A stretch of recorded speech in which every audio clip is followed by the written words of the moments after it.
Olá, ouvintes e leitores, sejam bem-vindos à nossa leitura bíblica comentada.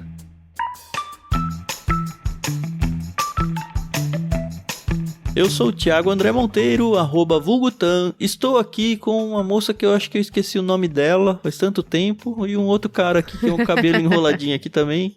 Era Rogério, não era? É. Ai, esse tem cheio de graça, né? Hoje ele tá, ó. Quem acha que eu tô gravando isso aqui em fevereiro, né? A gente gravou o LBC 3 dias atrás. Né? Eu tô aqui com a Carol Simão e com o Ricardinho pra gente continuar no livro de Oséias. Hoje é a vez do capítulo 6. Tudo bem com vocês? Oi, pessoal, tudo bem? Pois é, 2023, né? É incrível como a edição, ela faz milagres, né? Porque a gente tá viajando no futuro. Exatamente. A Carol já tirou férias antes de tirar férias uma vez aí, recente, não foi, Carol? Né, exatamente. E aí, gente? Prazer estar aqui com vocês de novo. Já me chamaram de Rodrigo, hoje me chamaram de Rogério. Me chamam até hoje de Felipe por teimosia em uma igreja que a minha namorada era membro, né, antes de casar. Minha esposa, né? Uhum. Tem um rapaz lá que me chama de Felipe. Não sei porquê, pegou birra, né? Sabe que tem um nome muito recorrente pra mim, cara? Que eu nunca entendi o motivo. As pessoas me chamam de Gustavo. Cara, não tem nada a ver com Tiago. É assim, eu fico pensando várias vezes, da onde vem Gustavo? E aí talvez Tiago, Uau. Talvez a sonoridade das vogais, eu não sei. Que raios as pessoas me chamam de Gustavo. Mas enfim. Vou te falar um negócio. Eu trabalho com um cara que é a sua cara. Chama Gustavo. Vai ver isso, ele é muito mais conhecido que eu, né? Estão se confundindo. Cabuloso, cabuloso. Olha, o pessoal me chama de Amanda. Mas é a sua irmã, né? Tá, mas Ricardinho, a minha irmã gêmea aparece comigo? Não lembro da sua irmã, eu lembro da outra. Ela tem uma irmã gêmea que parece menos do que a menor, é isso. Então assim, é por Ricardinho? isso. É uma irmã Você não lembra gêmea da que foi Amanda? adotada, né, Carol? Pois é. Mas teve uma época da nossa vida que a gente ficava pensando, será que ela foi adotada? Mentira, que ela é a cara da família, da minha família paterna. Olha onde vai os assuntos, né? Pois é, a gente entrou Nossa. bem em 2023, hein? Mas é que um capítulo pequenininho dá abertura pra gente fazer esse tipo de coisa, né? Verdade. É verdade. E aí o tanque se vira aí depois na hora de editar. Isso aí.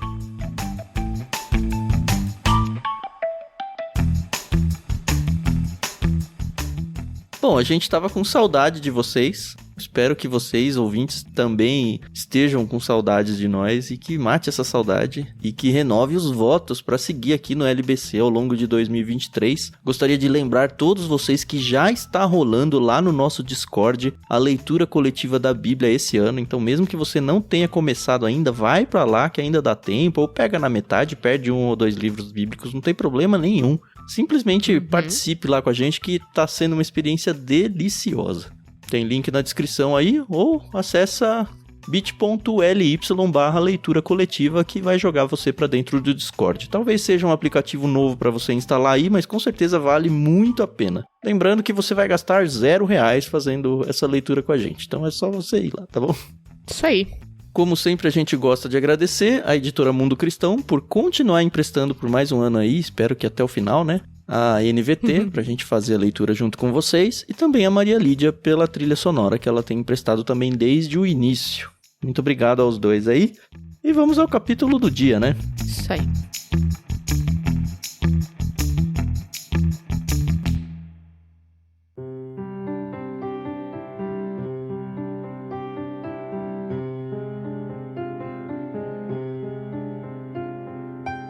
Hoje um capítulo curtinho, como a gente já falou, são 11 versículos e a gente vai fazer a leitura em 2 partes.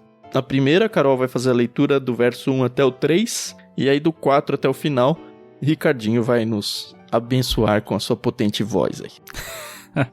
Sua vez, Carol. Tá bom, então vamos lá, pessoal. Limpem as gargantas.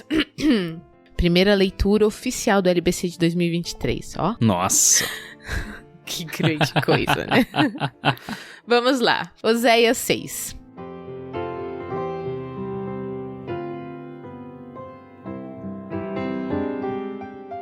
Venham, voltemos para o Senhor. Ele nos despedaçou, agora irá nos sarar. Ele nos feriu, agora nos fará curativos. Em pouco tempo nos restaurará e logo viveremos em sua presença. Ah, como precisamos conhecer o Senhor! Busquemos conhecê-lo. Ele nos responderá, tão certo como chega o amanhecer ou vêm as chuvas da primavera.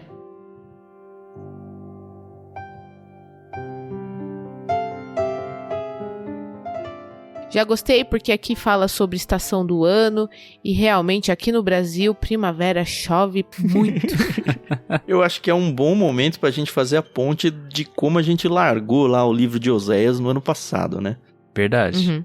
A gente veio com 3 capítulos fazendo a ilustração, né, com a vida do profeta Oséias junto com a sua esposa Gomer, questão de prostituição com outros deuses e tudo mais. No último capítulo que a gente fez, inclusive tem algumas bíblias que praticamente juntam esses 2 capítulos, os 5 com os 6. Então acho que vale a gente ler o previously, né, como dizem nos seriados aí, né? Pois é. No verso 15 que fechou o capítulo 5, dizia o seguinte: então retornarei a meu lugar até que reconheçam sua culpa e voltem para mim, pois assim que vier o sofrimento, eles me buscarão ansiosamente. Isso é Deus falando, né? E dando uma mensagem de esperança, como a gente já falou no último episódio. Se você não lembra, acho que vale a pena ouvir novamente, pelo menos o final. E a gente deixou essa porta aberta para o capítulo 6, falando, agora vai vir o arrependimento. Eu, quando entrei na leitura desse capítulo, que praticamente troca a voz aqui, né? Antes é Deus falando e a gente entra no capítulo 6 com o povo clamando, venham, voltemos para o Senhor, Ele nos despedaçou, agora irá nos sarar. Assim, pessoalmente, de verdade, assim, eu me enchi de alegria, que eu falei, puxa, parece que o povo, enfim, abriu seus olhos, né? E parece muito, até o verso que a Carol leu. Só que aí eu sempre faço a leitura preparatória para os nossos programas, comparando versões, né? E olha só, eu vou de novo aqui na Almeida atualizada. Ela inclusive faz a quebra de subcapítulos, trazendo 15 para dentro disso. E aí me deu uma desanimada. Olha só. Irei e voltarei para o meu lugar até que se reconheçam culpados e busquem a minha face. Estando eles angustiados, cedo me buscarão, dizendo. E ele termina o capítulo 5 assim, com dizendo 2 pontos. Vinde e tornemos para o Senhor, porque Ele nos despedaçou. Enfim, o texto é muito similar ao que é a NVT. Mas na atualizada, na Almeida, ele dá muito a entender, e eu acho que de fato é isso, que é Deus falando, olha, vocês vão dizer isso. Então, é meio que o próprio Deus dando o discurso que estará na boca deles lá na frente. Não que de fato foi o discurso na boca deles. Aí eu falei, que peninha. Infelizmente. Mas é muito interessante, né? Porque se a gente for reparar, o discurso de voltar ao Senhor não tem menção de pecado nenhum. Eles não sabem do que eles têm que se arrepender. Eles sabem que eles têm que voltar, né? E começar a buscar o Senhor e conhecer o Senhor. Mas eles não têm que se arrepender nesse processo. Eles não têm que confessar os pecados. Eles fazem todo um discurso sem mencionar nenhum dos pecados deles, sem se humilhar, sem esse tipo de coisa que é o procedimento, pelo menos o procedimento comum para você se voltar para o Senhor, né? Processo do arrependimento. Não tem. A impressão que dá é que eles simplesmente estão sofrendo, e aí por causa desse sofrimento, meio que com aquela síndrome de sair do Egito, que tava muito ruim, só que aqui no deserto tá pior, que saudades do Egito, né? Olha, a situação tá tão ruim pra gente que a gente tem que reconhecer que Deus não tá mais com a gente, então a gente tem que voltar pra Deus. Mas é de fato o que você falou, falta uma coisa aí nessa equação, né? Exatamente. Lembra até um trecho, eu sempre falo de Malaquias, né, porque é o profeta que eu mais li até hoje, li e reli, né, por causa dos trabalhos do seminário. Mas tem um trecho que o povo, ele chora porque eles fazem as ofertas e os sacrifícios e o Senhor não aceita. E eles choram e levantam clamor por causa disso. Ou seja, eles sofrem, mas eles não se arrependem. E no 15 do capítulo 5 tem isso, né? Então retornarei a meu lugar até que reconheçam sua culpa e voltem pra mim. A impressão que tem aqui é que eles estão querendo pegar um atalho, né? E não reconhecer a culpa. Só reconhecer que a situação tá muito complicada. O que não é difícil, né? Se você tem um pouquinho de senso, você percebe. E acho que é um alerta enorme pra gente, né? Porque, assim, numa educação de filhos, que é, acho que uma comparação bem óbvia pra todo mundo, enfim, que tem filhos. Quando você pune com um castigo, aí o seu filho fala, não quero ficar sem videogame, pai, não sei o quê. Vem te agradar e vem não sei o quê, vem se desculpar, mas você percebe que é uma desculpa porque eu vou ficar sem o videogame, sabe? Não é porque eu entendi o que eu fiz de errado e tô triste com o meu pecado, e essa parte faltou, né? Exatamente. No entanto, parece que é um negócio que Deus espera, né? Que as pessoas o entendam como o verdadeiro Deus. Porque aqui a gente não pode deixar de fora do contexto que acaba sendo uma briga por quem é o meu Deus em relação ao povo, né? O povo falou, não, eu vou atrás dos deuses cananeus e tal. E aqui é Deus falando na voz deles, né? Não, quando vocês perceberem que o Deus que vocês escolheram nem deuses são, só vai restar a mim para vocês voltarem. E a impressão que dá é que, de fato, Deus estará esperando de braços abertos, porque, enfim, eles me reconheceram como o verdadeiro Deus. Mas é só uma impressão, né? Porque o que vem a partir do verso 4 em diante, putz grilo. É, mais uma bronca.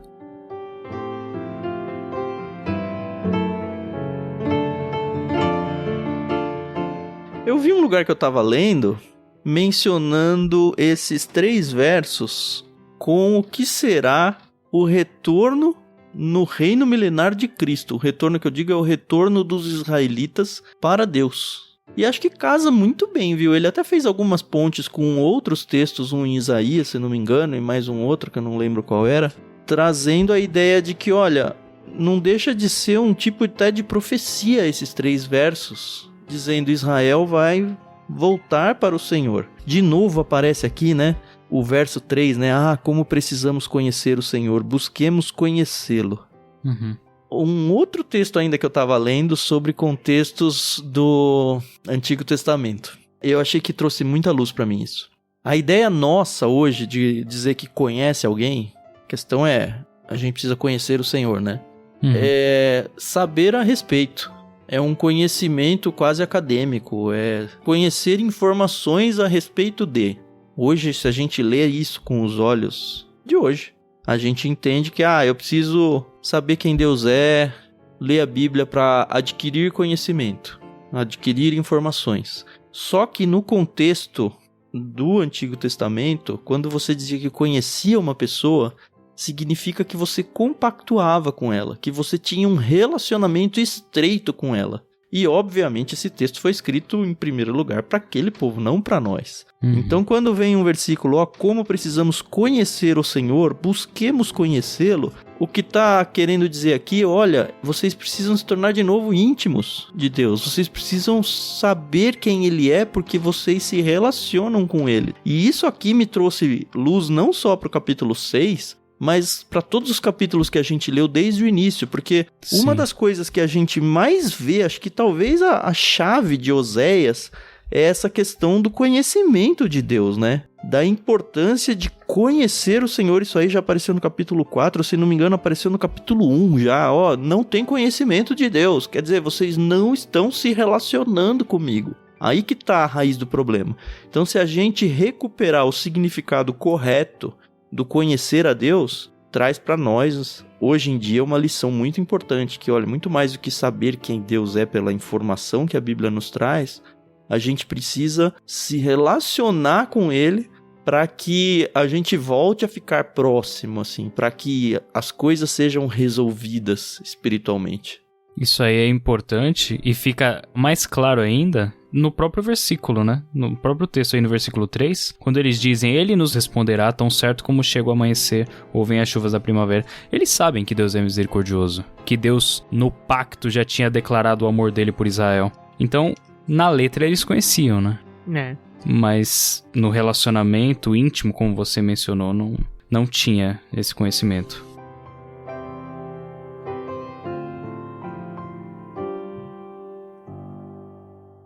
Eu me lembrei agora de um texto de quando Davi, quando era rei ainda, no final do seu relato como rei, que ele pede para levantar um censo. E Deus não queria que ele levantasse aquele censo, porque era um censo para levantar o seu orgulho, né? E aí Deus vem através de um profeta, se não me engano, Natan, não tenho certeza. Ele fala, olha, você pode escolher 3 coisas. Você pode escolher 3 dias de praga, eu acho. Você pode escolher fome e outra coisa eram os inimigos. Eram períodos específicos para acontecer coisas ruins com o povo. E aí é interessante que Davi escolhe, eu escolho a que o Senhor vai nos punir. Porque o Senhor é misericordioso, como o Ricardinho falou aí. Eu conheço o Senhor e eu sei que o Senhor vai ser misericordioso. E de fato vem uma grande coisa ruim para eles. E a hora que acho que Jerusalém tá para ser atacada, Deus olha e fala, já tá bom. Manda os anjos voltarem, recuar. E aí fica comprovada a tese do Davi, né? De que, olha, eu conheço Deus tanto que eu sei que a misericórdia tá junto com a sua ira. Coisa que não está contra os meus inimigos. Os meus inimigos não vão ser misericordiosos. E acho que conhecer a Deus tá nisso também, né? Tudo bem aí, Carol? Tudo nossa. Ela tá silenciosa hoje. É muito bom a gente ouvir, né? Principalmente pra não falar besteira, então só tô ouvindo mesmo.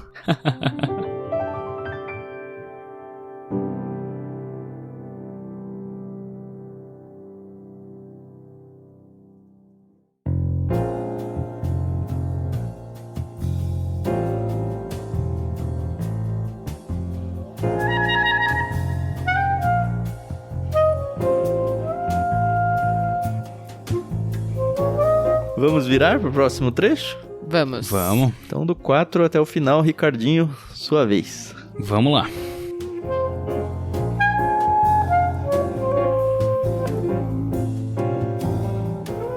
Ó Israel e Judá, que farei com vocês? Seu amor se dissipa como a neblina da manhã e desaparece como o orvalho à luz do sol. Enviei meus profetas para despedaçar vocês, para matá-los com minhas palavras, com julgamentos inescapáveis como a luz. Quero que demonstrem amor e não que ofereçam sacrifícios. Quero que me conheçam mais do que desejo holocaustos. Como Adão, porém, vocês quebraram minha aliança e traíram minha confiança. Gileade é uma cidade de pecadores, cheia de marcas de sangue. Sacerdotes são como bandos de assaltantes, de tocaia à espera de suas vítimas. Assassinam viajantes ao longo da estrada para Siquém e praticam todo tipo de perversidade.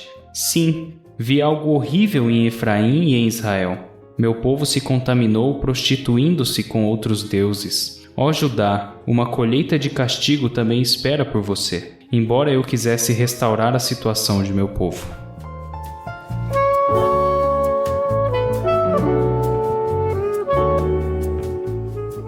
Esse trecho já abre mostrando aquilo que o Ricardinho tinha trazido, né? Que não rolou arrependimento genuíno, que de fato, a comparação é perfeita, né? Seu amor se dissipa como a neblina da manhã, desaparece como orvalho à luz do sol.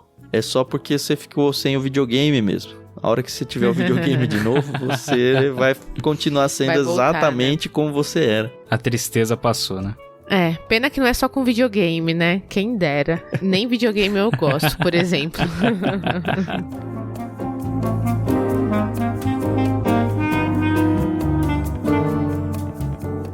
Mas a linguagem é muito forte, né? Aham. Enviei meus profetas para despedaçar vocês, para matá-los com as minhas palavras, de tão forte que é, né? Essa menção aos profetas não necessariamente é uma menção restrita ao profeta Oséias ou a Amós, por exemplo, que é mais recente ali, ou a, por exemplo, só Isaías, Jeremias, mas aos anteriores, desde o início, desde Moisés. Sim, ele vai tirar Adão da manga aqui agora, né? Uhum. Exato, embora haja alguma discussão aí, né? Mas é interessante isso. Os profetas estão sempre falando a Israel desde o início. Uhum. E eles são como a neblina da manhã. Ele aqui mesmo cita o próprio Adão, né, que quebrou a aliança, né, e como a gente faz isso, né, diariamente. Inclusive, depois, quando ele cita Gileade, que é uma cidade de pecadores, cheias de marcas de sangue, é porque era uma cidade conhecida, né, pelos seus homicídios, né. Uhum. Bem diferente de uma cidade chamada Gileade que a gente leu há alguns meses dentro do Ictus. Eu não sei se é muito diferente não, viu, porque lá teve bastante questão Esse do livro, tá? Não misturem com a Gileade da Bíblia. Bastante coisa com a escravatura e tal, né? Eu fiquei me perguntando se tinha algum paralelo com essa Gileade, mas não consegui chegar a nenhuma conclusão, não. Mas o livro é bom, hein? O livro é bom. Aliás, desculpa aí o parênteses de novo, vou fazer mais um aqui. Existe uma série chamada O Conto de Aia, que é uma série muito interessante, e ela se passa em Gileade. E tem tudo a ver com essa questão bíblica. Gileade bíblica. Não sei se é essa Gileade que fala aqui em Oséias, mas o nome da cidade é Gileade. E eles têm muitas inserções bíblicas dentro da série / livro. Eu não sabia que tinha série, não. Sei que é um livro e é bem famoso, assim. As pessoas dizem muito bem dele. Sim, fecha parênteses. Enfim.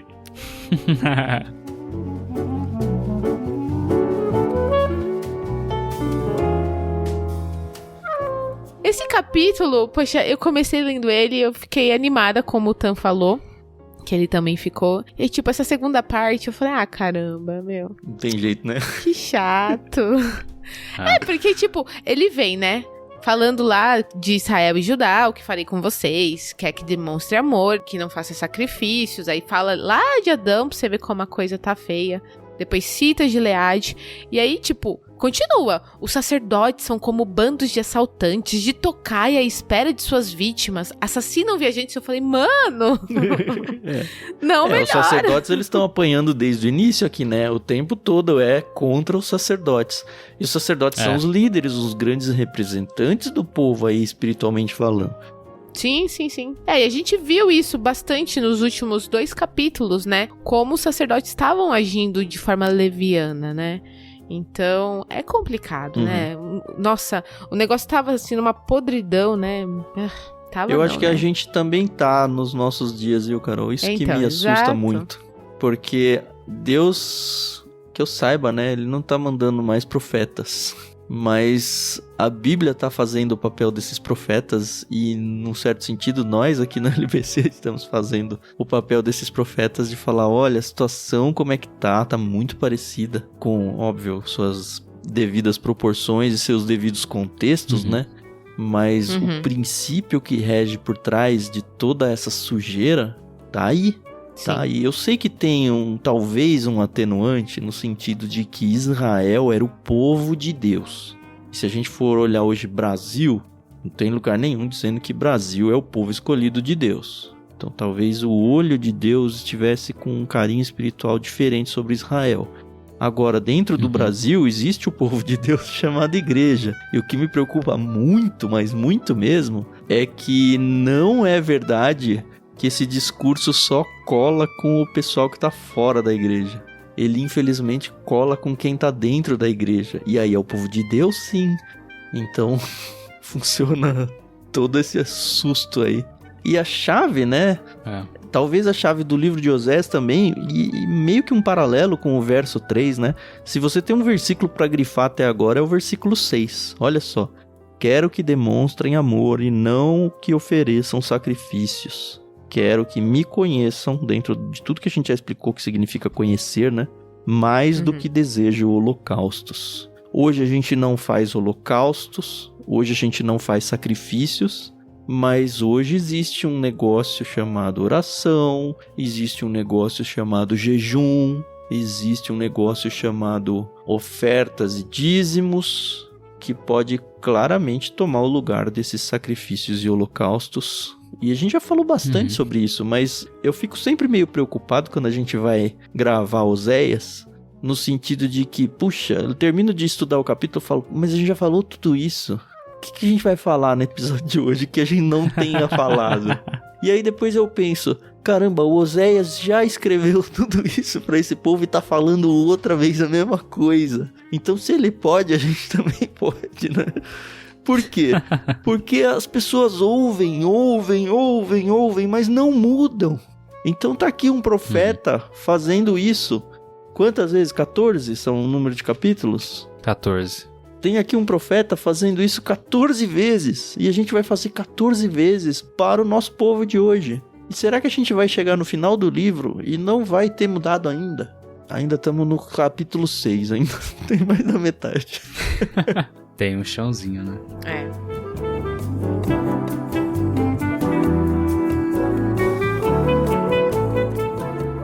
Já no finalzinho do capítulo, a gente tem de novo aquele Efraim aparecendo, né, em lugar de Israel. Se bem que no texto acaba mostrando os dois, né? Vi algo horrível em Efraim e Israel, mas é meio que intensificando o discurso pro mesmo povo. E quando ele muda no último versículo para Judá, a gente já viu que Judá tá entrando pelas beiradas, né? Igual um bom mineirinho, né? Mas tá entrando também no julgamento. Inclusive, eu vi um outro comentarista dizendo que Judá, num certo sentido, dá a impressão de que estava se vangloriando em relação ao julgamento que estava sendo proferido contra Israel.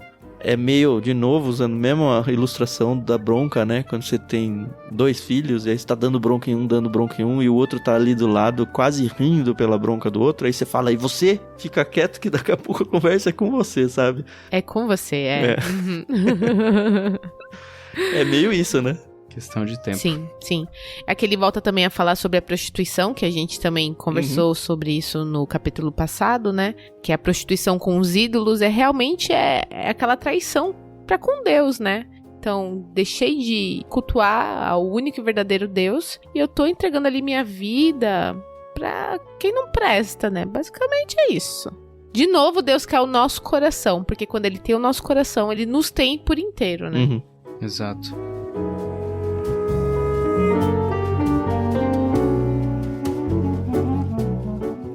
Eu deveria ter mencionado antes, mas o versículo 7, no como Adão, né? Como Adão, porém vocês quebraram a minha aliança. Algumas versões traduzem isso daqui diferente. Eu vi isso também. Pra esclarecer pro pessoal, né? Às vezes traduz como os homens, ou então compreendendo Adão como Adã, na verdade, né? Uma cidade, que é mencionada em Josué, capítulo 3, versículo 16. Muda o sentido da coisa, né? Às vezes é importante, né, ficar atento nesses detalhes, porque se a gente compreende o exemplo de Adão, ok, Adão realmente, ele quebrou algo que foi estabelecido ali em Gênesis, né? Mas se a gente tá falando de um lugar, e a gente realmente pode traduzir como um lugar, porque na segunda parte do versículo 7 tem uma palavrinha lá que às vezes é omitido, chamar de advérbio de lugar, né, que o pessoal fala. Ali ou lá, tipo lá em Adã. Então, tipo assim, é possível traduzir dessa forma, mas muda completamente o sentido, né? A impressão que dá, se for traduzido assim, é que Adã era um lugar que ficava pelo menos próximo de Gileade, né? Que era uma cidade maior.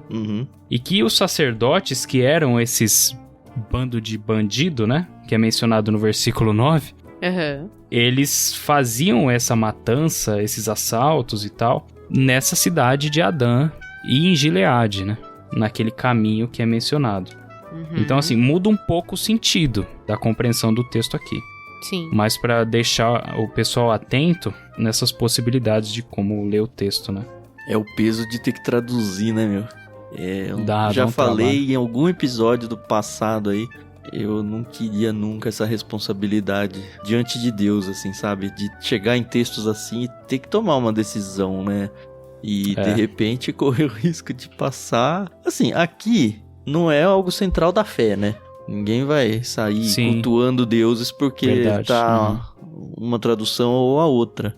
Mas quando vocês propõem a fazer um negócio que você sabe que vai impactar, sei lá, milhares, milhões de pessoas, é um peso... Se bem que a gente faz o LBC, né? Será que é muito diferente o peso? Às vezes é melhor não ficar pensando muito, né? Senão você não faz. Verdade. Oi, Deus, eu tô fazendo o melhor que a gente pode, tá? O dia que a gente chegar aí diante do Senhor, por favor, só não olha muito pra parte onde a gente errar, não. Ai. Cara. É pesado mesmo, cara. Imagina, você tá traduzindo a palavra de Deus, cara. Pô, você não pode mudar o sentido disso. É muita responsabilidade. É muito mais do que errar como erudito, né, cara? Exatamente. É uma consequência eterna, sabe? É uma consequência espiritual. Mas, de novo, a gente se embrenhou num negócio desse muito parecido. Então, espero que Deus esteja vendo. Ele vê, né? Mas vou refrasear isso, né? Espero que ele esteja vendo o meu coração, não. Eu espero que o meu coração esteja alinhado sempre com Deus para fazer esse negócio. que não seja por motivos diferentes de, olha, eu conheço ao Senhor e o meu coração, essa minha oferta, né, esse meu holocausto, porque o que a gente faz aqui é um trabalho duro, é um trabalho que dá trabalho. Então, num certo sentido, é a nossa oferta a Deus. É o nosso holocausto, sabe? É o que a gente está fazendo, entregando no altar de Deus. E eu de verdade espero que nenhum de nós três e qualquer outras pessoas que também vierem a participar no futuro aí, que a gente tenha o coração no lugar certo. Que a gente viva aquilo que a gente fala. Também é muito fácil hoje em dia a gente ter o conhecimento, ter a informação correta, passar a informação correta, desligar o microfone e viver uma realidade diferente, né? Tem tantos pastores que caem por aí, que fazem isso. De novo, a Carol sempre fala, e eu também tenho falado bastante, né? A importância de vocês, ouvintes, orarem por nós para essa preservação das nossas vidas, sabe? Da nossa espiritualidade. Porque é um projeto de tiro muito longo. Então, a gente não sabe o que vai acontecer nas nossas vidas.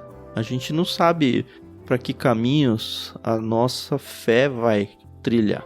E eu realmente espero que no final eu esteja sempre cada vez mais próximo do que é conhecer e viver a vontade de Deus. É isso. Esse livro fala bastante pra mim, viu? Fala bastante. A gente vive momentos meio... acho que é uma realidade de todo cristão, né? A gente tem aqueles momentos onde a gente tá super sintonizado com Deus, com Cristo, com a igreja, com tudo. E a gente tem momentos onde a gente às vezes até questiona coisas básicas. Eu não sei vocês dois, mas eu tenho isso muitas vezes na minha vida. E às vezes eu me sinto até um certo nível de hipócrita, sabe? E esse projeto LBC, ele tem me trazido como uma agulha de bússola assim, volta pra cá. Volta pra cá, volta pra cá. Olha o que você está fazendo, olha o seu discurso toda semana. Não se distancia de mim. Então, me ajuda demais, assim, me ajuda mesmo. E acho que a experiência de ler a Bíblia com vocês, tanto aqui na LBC quanto no Discord, também promove isso na vida de vocês. Espero que realmente promova.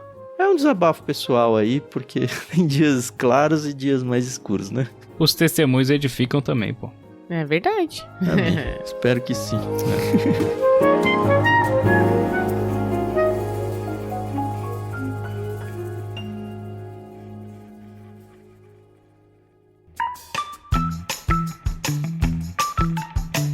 Tá bom, foi um capítulo mais curtinho.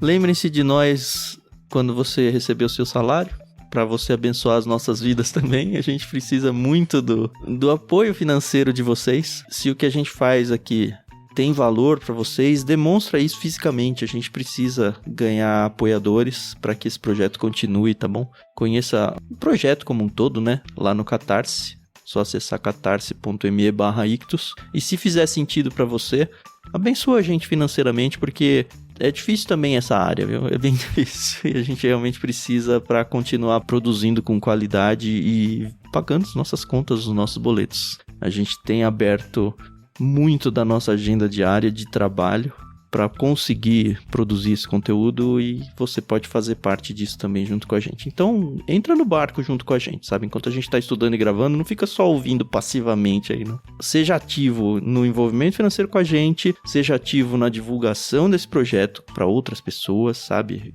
Participe trazendo outras pessoas para viver essa experiência bíblica junto também. É isso. Semana que vem a gente volta. Obrigado, Carol. Obrigado, Ricardinho. E agora, ânimo renovado, né? Para 2023. Que seja um ano muito abençoador para todos nós. Amém. Obrigada, pessoal. É um prazer estar aqui com vocês. E a gente se ouve aí no próximo episódio. Até mais. Valeu, gente. A gente se vê aí no capítulo 7. Deus abençoe a todos.